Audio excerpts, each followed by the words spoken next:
Today I'm sharing 7 easy minimalist habits that I use to save money.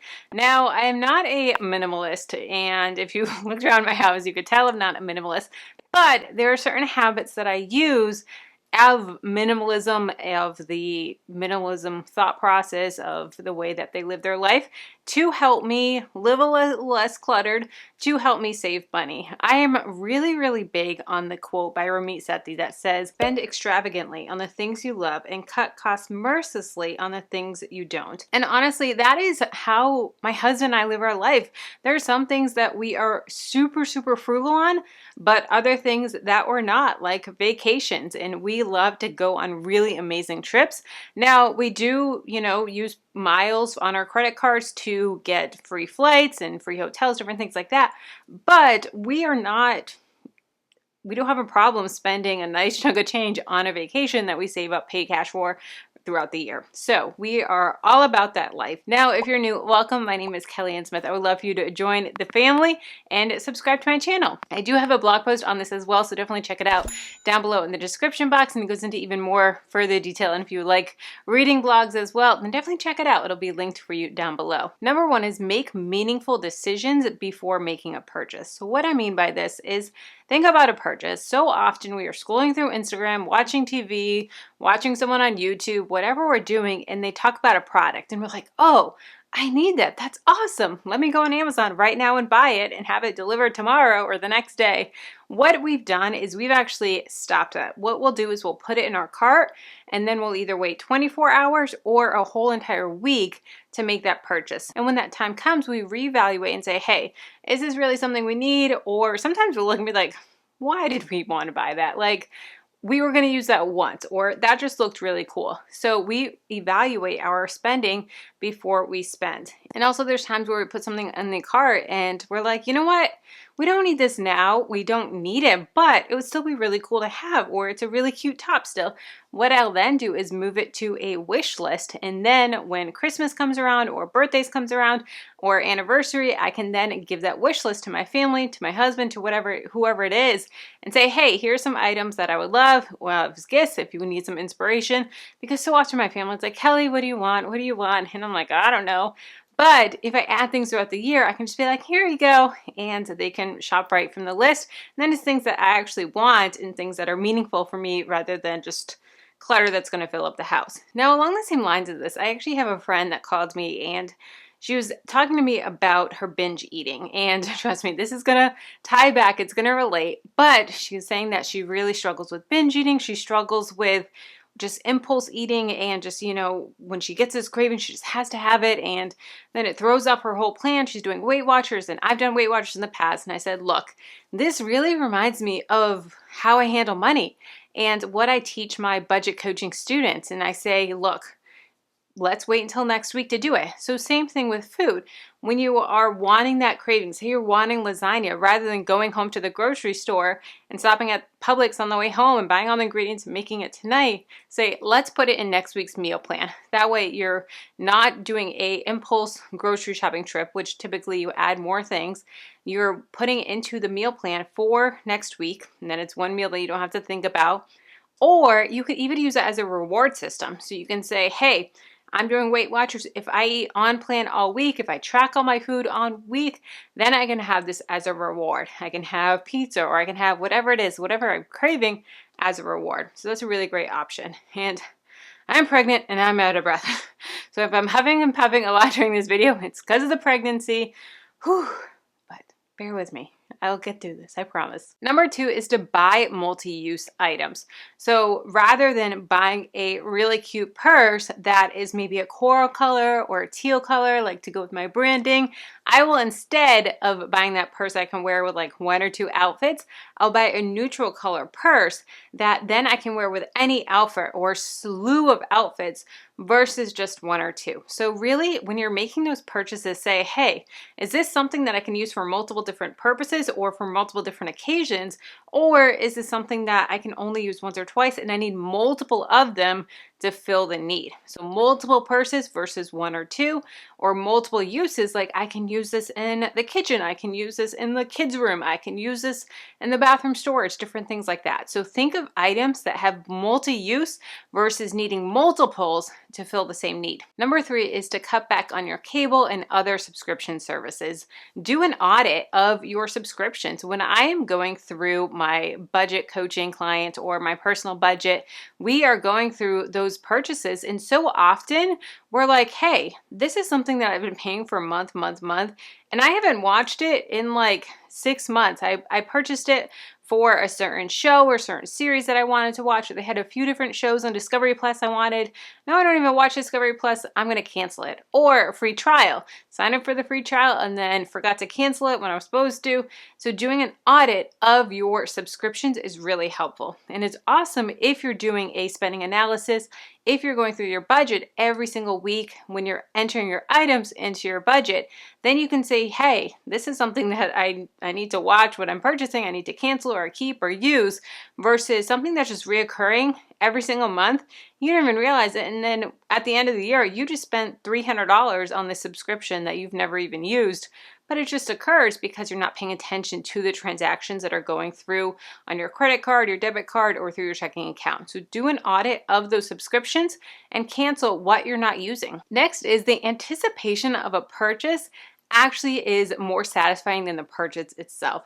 So think about when you're going on a trip and you're planning the trip and it's so exciting, and you actually get to the time of the trip and you're like, you know what, I actually had more fun planning this. And a lot of the times we find ourselves that the anticipation is a lot more fun than the actual act itself. And I've even noticed that as an adult of, wanting these things, the fact that I actually can afford to buy them is so much more satisfying than buying them ourselves. So for instance, right now we are car shopping. I almost even said car. That was like a car, but then I fixed it, car shopping, because I'm from Boston. My Boston just came out for a second. So we are going car shopping for my husband, in slow process because used cars are so expensive right now. But there's some cars that he's looking at that he wants to buy that are quite expensive, but we're obviously not going to buy those cars. But the fact that we know that we could just write a check for a $60,000 car, a $100,000 car, like that's just crazy. Like, yeah, we're not going to buy that car. We're not going to spend that much money, but knowing the fact that we could is so amazing, especially when you have come from low income in the past. Look, when I started this channel 5 years ago, I was living paycheck to paycheck. Not even like I stopped living paycheck to paycheck and then I started the channel. Oh no, when I was filming videos on this channel, I was living paycheck to paycheck. I've had my car repossessed. I've had my power turned off. I've struggled with money. So coming from there to the place now where we can afford things, it's amazing. And it doesn't have to be the fact of paying cash for a car. It could even be, you know what? Those jeans are really cool. Those jeans are beautiful, but I don't need more jeans, but I could buy them if I wanted to. Just knowing the fact that you could is satisfying enough. And it's like, you know what? All right, you know what? I'm gonna pass on those, but I'm proud of myself, the fact that I can afford to buy them. I can afford to pay cash for them. And I'm also proud of myself that I'm big enough to say no. Like, that is amazing. That's an amazing, amazing feeling to have. Next is get out of the mindset of it's on sale. This is one that I have struggled with so much in the past of it's on sale. The store's having a big sale. They're having a blowout sale. Everything is 70% off. Going out of business sale, 90% off. And honestly, I felt like I had to go to those stores. And I also felt like if I went to the store and didn't buy anything, it was a waste. And I was like, I'm missing out on all of these deals. No. Do you need something? Okay, if you need it, then get it. But if you don't need it, don't buy something just because you want to buy something. Don't buy something because you feel like you're getting a good deal. It's not a good deal if you don't need it. It's not a good deal if it's not on your list. Even if it's $10. I have shirts in my closet that I'm currently going through and decluttering, minimalism, I'm in this minimalism spirit right now, that honestly I've worn like once or twice, and it's those shirts that are like, oh, if I just lost 10 pounds, that shirt would be so cute. So cute. Y'all, I'm pregnant, and chances are even after the baby, I'm planning on getting back shape after the baby, but chances are that shirt is never going to look good on me. I'm never going to have those like ripped arms like I want. Never going to have that amazing shoulder and back and all that stuff. And yeah, I need to declutter those. So the fact that I bought that shirt because it was super cheap and on sale, it just sits in my closet. It just wastes space. And even though it was a great deal, it's not a great deal because I don't wear it. So having that mindset of I don't need to buy something just to buy something is amazing. I also want you to shift to a mindset while you're evaluating your purchases. And I feel like it's a big misconception of minimalism where you can't buy anything. And that's what a lot of people think of. If you live in a minimalist house, you have nothing on your counters, you have nothing in your home, you have nothing, nothing, nothing, bare, empty house. I honestly don't believe that's the case. At least that's certainly not the case for us.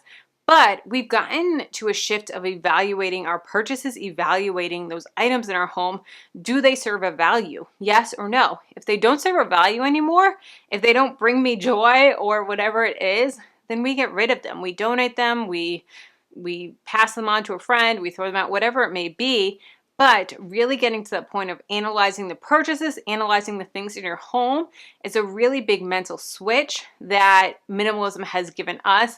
And I think that it's something that's really powerful and amazing. It's an amazing feeling of having that freedom to say, you know what, even though Aunt Susie gave me this 12 years ago, it's not really serving a purpose. We can get it out of our house. Next is that getting together with friends doesn't always have to be eating out. I used to always get together with friends and we'd go out to eat, we'd go out to do this, and it was always around food and always around spending money. And now I've really had a shift in that and saying, hey, rather than going out to eat, let's get coffee, which is cheaper if you really want to do the restaurant thing, or let's go to a park. Let's go for a walk. Let's get some fresh air. Let's get some exercise.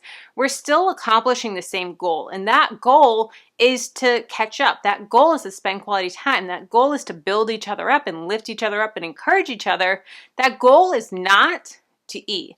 That goal is not to spend money, but to spend that quality time with that person. So shift your ideas and your thought process of what you're doing when you're catching up with friends, of always going out to eat or always getting beers with the guys or always doing whatever it is, to, hey, why don't you just come over, we'll just hang out.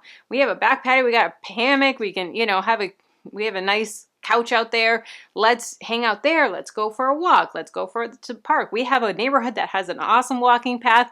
Let's go there. Let's try and do different things other than just eating out. Next is buy used furniture. Now, this is really interesting because I feel like it's come like 360, at least for us. So when I was in college and first on my own, and I moved to Florida from Massachusetts when I was 18, just packed up my car, moved down here, I lived off of like free furniture, really, really inexpensive, crappy furniture, to when I got married and wanted all new everything, brand new this, brand new that. I just wanted fresh, clean slate. I can afford it. To now we're like, oh, let's buy this used. Let's buy this used. We're having a baby and we're like, all right, what can we get that's used for the baby? And there's some items that we will buy new, but there's other items that don't need to be new that we can buy used, like a rocker, different things like that, or we just got a wipe warmer, different things that we can buy used versus always having to buy new. And also with buying used, it's honestly most of the time a lot better quality. If you're buying that older furniture, it's that real wood versus the like particle board or the cheap stuff from IKEA, and you don't have to worry about dings, you don't have to worry about scratches because it's already weathered. It's that nice farmhouse look.